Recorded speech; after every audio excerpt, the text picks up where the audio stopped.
বন্ধুরা, আমরা 19শে জানুয়ারির যে ভিডিওটা করেছিলাম তাতে মিসলেনিয়াস পরীক্ষা, ক্লার্কশিপ পরীক্ষা এবং হাইকোর্ট এলডি এর যে পরীক্ষা সেগুলোর ডেসক্রিপটিভ বাংলা, ডেসক্রিপটিভ ইংরেজি এবং descriptive current affairs related plus এসে এবং প্রেসি রিলেটেড যে সমস্ত টপিকস গুলো আমার কাছ থেকে পরীক্ষার্থীরা নিতে চাইছে সেটার সম্পর্কে বিস্তারিত ভিডিও করে আপলোড করেছিলাম।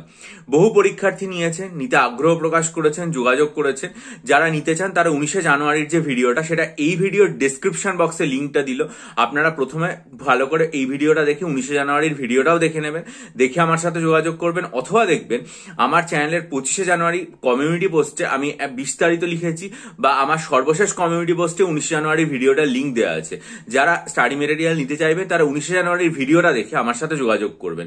এবার অনেক পরীক্ষার্থী যারা বলছেন সেটা হচ্ছে যে কোন ধরনের টপিক আমরা লিখেছি বা কোন ধরনের টপিক আমরা এসে হিসাবে বা প্রেস হিসাবে পড়ে যাবো। এক্ষেত্রে আমার যেটা বলার সেটা হচ্ছে যে ইংরাজি এসে বা ইংরাজি প্রেসির ক্ষেত্রে আমি এই এসে অথবা ডেসক্রিপটিভ কারেন্ট অ্যাফেয়ার্স এর ক্ষেত্রে আমি মোটামুটি এখনো পর্যন্ত 100র বেশি টপিক লিখেছি এবং লিখেও যাবো। যতদিন না পর্যন্ত মেন পরীক্ষাটা না হচ্ছে মিসলেনিয়াসের, ততদিন পর্যন্ত এইভাবে ধারাবাহিক আমি টপিক লিখেও যাব।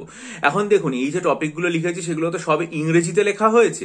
এবার এই যে টপিকগুলো বিস্তারিতভাবে লেখা হয়েছে সেগুলো কি কি, সেগুলো আর কি আমি আপনাদের সামনে আজকে একবার পড়ে শুনিয়ে দিতে চাই, যাতে আপনাদের অসুবিধা না হয়। যেমন ধরুন, আমি যে যে টপিকগুলোর উপর আলোচনা করেছি, একটা হচ্ছে ভারতের সংবিধান যে 75 বছরে পড়লো সেই বিষয়টা সম্পর্কে আলোচনা। তারপরে হচ্ছে যে গিলেনবেরি সিনড্রোম, যেটা নিয়ে এখন প্রচুর কথাবার্তা হচ্ছে, সেই জিনিসটা লেখা হয়েছে।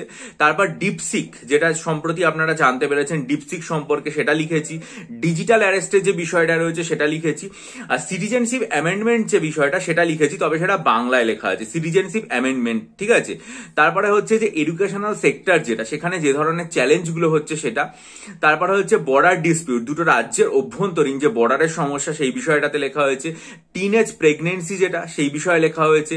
প্রাইভেটাইজেশনের ওপর লেখা হয়েছে। আর্টিফিশিয়াল ইন্টেলিজেন্সের ওপর লেখা হয়েছে। প্রাইভেসি রাইটস এর গুরুত্ব আমাদের জীবনে কতটা, সেটার ওপর লেখা হয়েছে। ডোমেস্টিক ওয়ার্ক, যেটাকে আমরা গুরুত্ব দিতে চাই না কিন্তু সেটাকে যে অর্থনীতিবিদরা গুরুত্ব দিচ্ছেন, সেই বিষয়ে লেখা হয়েছে। ডিজিটাল ডিভাইড যেটা, সেটার ওপর লেখা হয়েছে। র্যাগিংকে যে কমিয়ে দেওয়া উচিত এবং এটা যে ক্ষতিকর, সেই বিষয়ে লেখা আছে। স্টুডেন্ট সুইসাইড ক্রমাগত বৃদ্ধিপ্রাপ্ত হচ্ছে, সেই বিষয়ে লেখা আছে। চন্দ্রযানের সাকসেসের ওপর লেখা আছে। এয়ার পলিউশনের যে বৃদ্ধি হচ্ছে সেটার ওপর লেখা আছে। ইন্ডিয়া যে G20-তে প্রেসিডেন্সি এবং সেটা যে একটা সাকসেস, সেই বিষয়ে লেখা আছে। পার্লামেন্টের ক্ষেত্রে মেয়েদের যে রিজার্ভেশন, সেই বিষয়টা লেখা আছে। হাঙ্গার ক্রাইসিস এবং সেটার বিষয়ে ভারতের যে ছবি, সেটা লেখা আছে। ওয়ার্কার যারা, তাদের যে লিভিং ওয়েজ, সেই বিষয়ে লেখা আছে। প্লাস্টিক পলিউশন দূর করার ক্ষেত্রে আমাদের কালেকটিভ যে সিদ্ধান্তটা করা আছে সেই বিষয়ে বলা হয়েছে। তারপরে হচ্ছে শিশুদেরকে যে আরো বেশি করে ইন্টারনেটের অ্যাক্সেস করতে দেওয়া উচিত নয়, সোশ্যাল মিডিয়ায় অ্যাক্সেস তাদের কমানো উচিত, সেটা লেখা আছে। বৃদ্ধ বয়সের যে সমস্যা সেটা লেখানো রয়েছে। ইন্টার্নশিপ, সেটা যে ছাত্রদের একাডেমিক কেরিয়ার, সেটার জন্য গুরুত্বপূর্ণ, এই বিষয়ে লেখা আছে। তারপরে হচ্ছে যে আমাদের জীবনে স্বাস্থ্য এবং খাদ্য, সেটার গুরুত্বকে কতটা প্রাথমিকভাবে দেখা উচিত, সেটা লেখানো আছে। তারপরে হচ্ছে বিভিন্ন সময় নানা রকম যে র্যালিজ হয় এবং তার ফলে রাস্তাঘাটে আমাদের জনযাত্রার ক্ষেত্রে এবং জনজীবনে সমস্যা হয়, সেটা। তারপরে বেশি কাজ করার প্রয়োজনীয়তার থেকেও ওয়ার্ক যে স্মার্টলি করার প্রয়োজন আছে, সেই বিষয়টা লেখা আছে। ডিজিটাল লিডারশিপের ওপর লেখা আছে। ভারতবর্ষের এবং বাংলার অর্থনীতির ক্ষেত্রে দুর্গাপুজোর গুরুত্ব লেখা আছে। রেলওয়ে অ্যাক্সিডেন্ট ঘটে, তার যে সেফটি এবং তার লুপহোলস, এই বিষয়ে লেখা আছে। ডিফেক, এই জিনিসটা সম্পর্কে লেখা আছে। মেয়েদের ক্ষেত্রে যে ক্রাইম ক্রমশ বৃদ্ধি পাচ্ছে, এটার উপর লেখা আছে। মেয়েরা সমাজে একটা পরিবারের যে মাথায় থাকতে পারে, হেড অফ দ্য ফ্যামিলি হতে পারে, সেই বিষয়টা লেখা আছে। নিউট্রিশনের ক্ষেত্রে আমাদের সমাজ ব্যবস্থায় যে সমস্ত চ্যালেঞ্জগুলো রয়েছে সেটা। কিডন্যাপিং এবং অ্যাবডাকশন কেসের যে সার্চ, সেই বিষয়টা লেখা আছে। মানুষের জীবনে ঘুমের গুরুত্ব এবং কাজের জন্য সেই ঘুমকে যে আমরা স্যাক্রিফাইস করছি, বা সোশ্যাল মিডিয়ার জন্য সেটাকে যে আমরা হারিয়ে ফেলছি, সেটা যে আমাদের কতটা ক্ষতিকর প্রভাব ফেলছে, সেই বিষয়ে লেখা আছে। চাইল্ড ম্যারেজের প্রবলেম সম্পর্কে লেখা আছে। সাহিত্যের ক্ষেত্রে মহিলাদের ভূমিকা এবং মহিলাদের যে উপস্থিতি, সেই বিষয়টাতে লেখা আছে।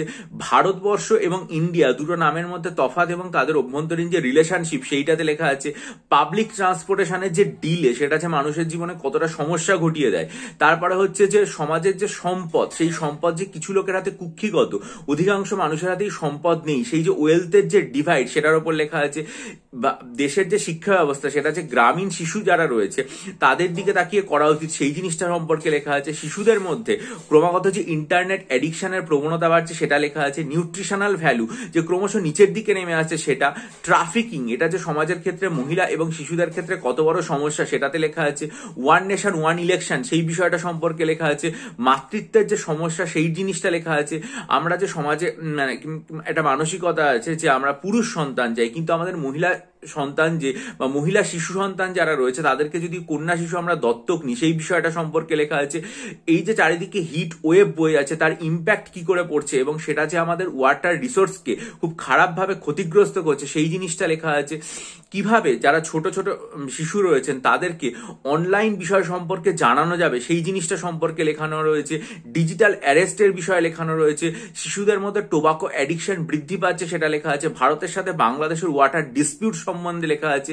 এবং ফিজিক্যাল অ্যাক্টিভিটি আমরা ক্রমশ কমিয়ে দিচ্ছি, আমরা আরো বেশি বেশি করে আর কি মানে লেথার্জিক হয়ে উঠছি এই বিষয়টা সম্পর্কে লেখা আছে, লিঞ্চিং এর সম্পর্কে লেখা আছে, তারপরে হচ্ছে যে লোকালদের যে মানে চাকরি বাকরির ক্ষেত্রে রিজার্ভেশন দেয় সেটা ভালো না মন্দ সেই জিনিসের ওপর লেখা আছে, বাংলাদেশে যে কোটা প্রোটেস্ট হচ্ছিল সেটা লেখা আছে, ইউনিফাইড পেনশন স্কিম লেখা আছে, ডেথ পেনাল্টি অ্যান্ড রেপ আমরা ধর্ষণের সর্বোচ্চ শাস্তি কি হওয়া উচিত এটা নিয়ে তো খুব বিতর্ক হচ্ছে সেই জিনিসটা লিখেছি, জেন্ডার সেন্সিটাইজেশন প্রোগ্রাম অর্থাৎ যারা শিশু তাদের মধ্যে যে আমাদের শিশু মানে লিঙ্গ সাম্যের যে ভাবনা সেটাকে ছড়িয়ে দেওয়ার ব্যাপারটা লেখা আছে, একজন মহিলা তার কর্মক্ষেত্রের মধ্যে বিশেষত চিকিৎসা জগতের ক্ষেত্রে যে সমস্যাগুলোর সম্মুখীন হয় সেটা লিখেছি, সুইসাইড প্রিভেনশন স্ট্র্যাটেজি সেই বিষয়টাতে লিখেছি, বাংলাদেশ এবং শ্রীলঙ্কার ক্ষেত্রে আমাদের যে সমস্যাগুলো ভারতের বাংলাদেশের সাথে কূটনৈতিকভাবে কিভাবে হ্যান্ডেল করা হবে এবং শ্রীলঙ্কার সাথে আমাদের কূটনৈতিক যে যোগসূত্র সেটা কিভাবে রক্ষিত হবে সেই বিষয়টাতে লিখেছি, ইয়ং এমপ্লয়িরা কাজ করতে গিয়ে বহু ক্ষেত্রে মৃত্যুর সম্মুখীন হচ্ছেন সেই বিষয়টা সম্পর্কে লেখা রয়েছে,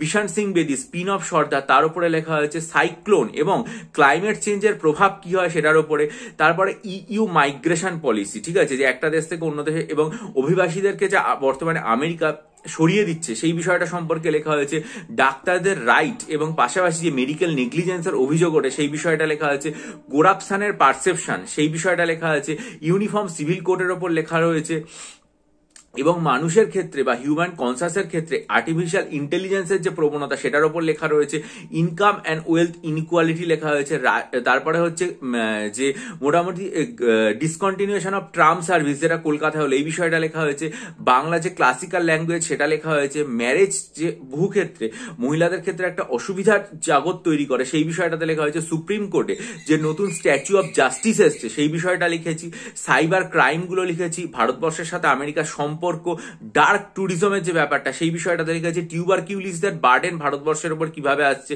ভারতের সাথে কানাডার যে সম্পর্ক এটা বাংলাতেও লিখেছি ইংরেজিতেও লিখেছি যে ট্রুডোর সময়কালে এবং ট্রুডোর পরবর্তী যুগে, তারপর রোড অ্যাক্সিডেন্ট ক্রমশ বৃদ্ধিপ্রাপ্ত হওয়া, ফায়ারে অ্যাক্সিডেন্ট যেগুলো হচ্ছে সেই বিষয়টা সম্পর্কে লিখেছি, তারপর মানে শ্রীলঙ্কার যে রাষ্ট্রপতি তিনি যে জিতে এলেন এবং তার সাথে ভারতের যে সম্পর্ক সেই বিষয়টাতে লিখেছি, নেশন ওয়াইড সেন্সাস শুরু হতে যাচ্ছে সেটার উপর লেখা আছে, ব্রিক্স এক্সপানশন সেটার উপর লেখা আছে, জেরন্টোক্রেসি পার্লামেন্টে যে আর কি মানে বৃদ্ধ বয়সের মানুষজনের লোক সংখ্যা ক্রমশ বাড়ছে সেই বিষয়টা লিখেছি, ভোপাল গ্যাস স্ট্র্যাটেজি 40 বছর হচ্ছে সেই জিনিসটা লিখেছি, এবং জুডিশিয়ারির ক্ষেত্রে সোশ্যাল ডাইভার্সিটি যে অনেকটাই কম সেই বিষয়টা সম্পর্কে লিখেছি, বুসন সামিটের ওপরে লিখেছি, ইন্ডিয়ার সাথে সাউথ কোরিয়ার যে সম্পর্ক এবং সাউথ কোরিয়ার প্রেসিডেন্টের ইমপিচমেন্টের ওপর লেখা হয়েছে, কুয়েতের সাথে ভারতবর্ষের যে স্ট্র্যাটেজিক রিলেশনশিপ সেটা লেখা হয়েছে, তারপরে হচ্ছে গিলেনবেরি সিন্ড্রোম সম্পর্কে লেখা হয়েছে, মনমোহন সিং এর ওপরে লেখা আছে, ভারতের সাথে তালিবানদের যে এনগেজমেন্ট সেই বিষয়টা সম্পর্কে লেখা আছে, ইসলামাবাদ এবং কাবুলের সম্পর্ক এবং ভারতবর্ষের সাথে বর্তমানে যে আর কি মানে তালিবানদের এনগেজমেন্ট এই বিষয়টাতে লেখা হয়েছে, সিনেমার মধ্যে যে ভায়োলেন্সের ব্যাপারগুলো ক্রমশ বেড়ে যাচ্ছে সেটা লেখা হয়েছে, জার্নালিজম এবং ফ্রি স্পিচ লেখা হয়েছে, ভারত যে ক্রমশ একটা ক্যান্সার ক্যাপিটালে রূপান্তরিত হচ্ছে সেটা, মোটামুটি যদি আপনারা দেখেন যে 100-র বেশি বিষয়পত্রকে আমি ইংরেজিতে লিখেছি, এগুলো এমন ভাবে লেখা হয়েছে যেগুলোকে যদি পরীক্ষায় আসে ইংরেজি এসে হিসাবে তাহলেও যেমন ব্যবহার করা যাবে, পাশাপাশি এই জিনিসগুলোকে যেহেতু সবকিছুকেই কারেন্ট টপিকের ওপর লেখা হয়েছে সেই জন্য এগুলো কারেন্ট অ্যাফেয়ার্স এর ক্ষেত্রেও ডেসক্রিপটিভ মিসলেনিয়াসে ব্যবহার করা যাবে, কারণ জেনারেলি আমরা যেটা দেখি সেটা হচ্ছে যে অনেক সময় এসে যেগুলো আছে সেগুলো কনভেনশনাল টপিকের ওপর, যেমন ধরো যাক মেয়েদের ওপর অত্যাচার ঠিক আছে, বা মেয়েদের রিজার্ভেশন সম্পর্কে আসে, বা কিডন্যাপিং এর যে ব্যাপারগুলো আছে ঠিক আছে, সুইসাইডের কেস যেগুলো রয়েছে, কিন্তু আমি যেটা করেছি এই লেখাগুলোর ক্ষেত্রে মোটামুটি 350 শব্দের আশেপাশে যে লেখা সেটা হচ্ছে যে এই যে রচনাগুলো বা এই বিষয়বস্তুগুলো এগুলোতে কারেন্ট টপিকস আমি অন্তর্ভুক্ত করেছি। সেটার জন্য টাইমস অফ ইন্ডিয়া 1, 2 হচ্ছে হিন্দুস্তান টাইমস 2 এবং 3 নম্বর হচ্ছে ইন্ডিয়ান এক্সপ্রেস। এই 3টে পত্রিকা থেকে সমস্ত লেখনী, ভাষ্য এবং তাদের যে আর কি মানে তথ্য, সেই সমস্ত কিছু সাহায্য নেওয়া হয়েছে এবং লেখাটাকে কিভাবে ইভলভ করানো যায় সেগুলো এই পত্রিকার কাছ থেকে সহায়তা নিয়ে তৈরি করা হয়েছে। দরকার ইংরেজি গ্রামার বই পিকে দে সরকার, পিকে মুখার্জি এবং পিসি দাসের বইয়ের সাহায্যও কিন্তু এগুলোতে নেওয়া হয়েছে। তা এই যে ব্যাপারগুলো আমি এত দিন ধরে, মোটামুটি প্রায় 1-1.5 বছর ধরে লিখেছি, এগুলো আমার মনে হয় যে মিসলেনিয়াসের যে কারেন্ট অ্যাফেয়ার্স আছে, ডেসক্রিপটিভ কারেন্ট অ্যাফেয়ার্স, সেখানেও যেমন ব্যবহার করা যাবে, তেমনি একই রকম ভাবে এগুলোর মধ্যে বহু বিষয় আছে যেগুলোকে আপনারা ব্যবহার করতে পারবেন। যে হাইকোর্ট, এলডিএ বা ডব্লিউবিসিএস এর ক্ষেত্রে যে ইংরেজি এসে বা যে কোনো পরীক্ষায় ইংরেজি প্রবন্ধ এলে সেই বিষয়েও ব্যবহার করতে পারবেন। তাই যারা যারা মনে করবেন যে হাইকোর্ট, এলডিএ পরীক্ষার জন্য প্রেসি এবং ইংরেজি এসে রাইটিং এর স্টাডি মেটেরিয়াল নিতে চান, যারা মনে করবেন মিসলেনিয়াসের জন্য ডেসক্রিপটিভ বাংলা, ডেসক্রিপটিভ ইংরেজি এবং ডেসক্রিপটিভ কারেন্ট অ্যাফেয়ার্সের স্টাডি মেটেরিয়াল নিতে চান, এবং যারা মনে করবেন যে ক্লার্কশিপের জন্য ডেসক্রিপটিভ বাংলা এবং ইংরেজি স্টাডি মেটেরিয়াল নিতে চাইলাম, তারা 19শে জানুয়ারির ভিডিও, যার লিঙ্কের ডিসক্রিপশন বক্সে দেওয়া আছে, সেটা খুব মনোযোগ দিয়ে দেখবেন। দেখার পর যদি আগ্রহ বোধ করেন তাহলে অবশ্যই ডিসক্রিপশন বক্সে দেওয়া যে আমার ইমেল আইডি, সেটার মাধ্যমে যোগাযোগ করবেন। বহু পরীক্ষার্থী আছে যারা এতদিন ধরে স্টাডি মেটেরিয়াল নিয়েছেন এবং উপকৃত হয়ে আবারও নিচ্ছেন। সেরকম ভাবে আপনারাও মনে করলে যোগাযোগ করতে পারেন। অবশ্যই ভিডিওটা দেখেন, আর ভিডিওটার লিঙ্ক একই সাথে আমার সর্বশেষ যে কমিউনিটি বই সেখানেও কিন্তু দেওয়া আছে। আর অঙ্কের স্টাডি মেটেরিয়ালটা আমার এখনো তৈরি হয়নি, যেহেতু হাইকোর্টের এলডিএ পরীক্ষার ডেটটা এখনো ঘোষণা হয়নি। আমি চেষ্টা করছি আরো অঙ্ক কিছু করে দেওয়া, হলে আমি নিশ্চয়ই চেষ্টা করবো সামনের সপ্তাহের মধ্যে অঙ্কের স্টাডি মেটেরিয়াল সম্পর্কে ঘোষণা করা। তার জন্য আপনারা চ্যানেলটা সাবস্ক্রাইব করবেন, বেল আইকন প্রেস করবেন, চ্যানেলের দিকে নজর রাখবেন। আর যদি মনে করেন যে ডেসক্রিপটিভ ডব্লিউবিসিএস প্রিলিমস এর মক টেস্ট, মিসলেনিয়াস প্রিলিমস এর মক টেস্ট এবং ক্লার্কশিপ পার্ট 1 এর মক টেস্ট নেবেন, তাহলে 3 জানুয়ারি আমার চ্যানেলে যে ভিডিওটা আমি করেছিলাম সেটা মনোযোগ দিয়ে দেখে ডিসক্রিপশন বক্সে লেখা জিমেল আইডি, সেটার মাধ্যমে যোগাযোগ করুন। ভিডিওটা ভালো লাগলে বন্ধুদের মাঝে শেয়ার করুন, আপনাদের মূল্যবান মতামত দিয়ে আমাকে ঋদ্ধ করুন এবং অবশ্যই চ্যানেলটা সাবস্ক্রাইব করে বেল আইকন প্রেস করে দিন আর ইমেলের মাধ্যমে যোগাযোগ করুন। ভালো থাকুন, বিজয়ী হন, সফল হন।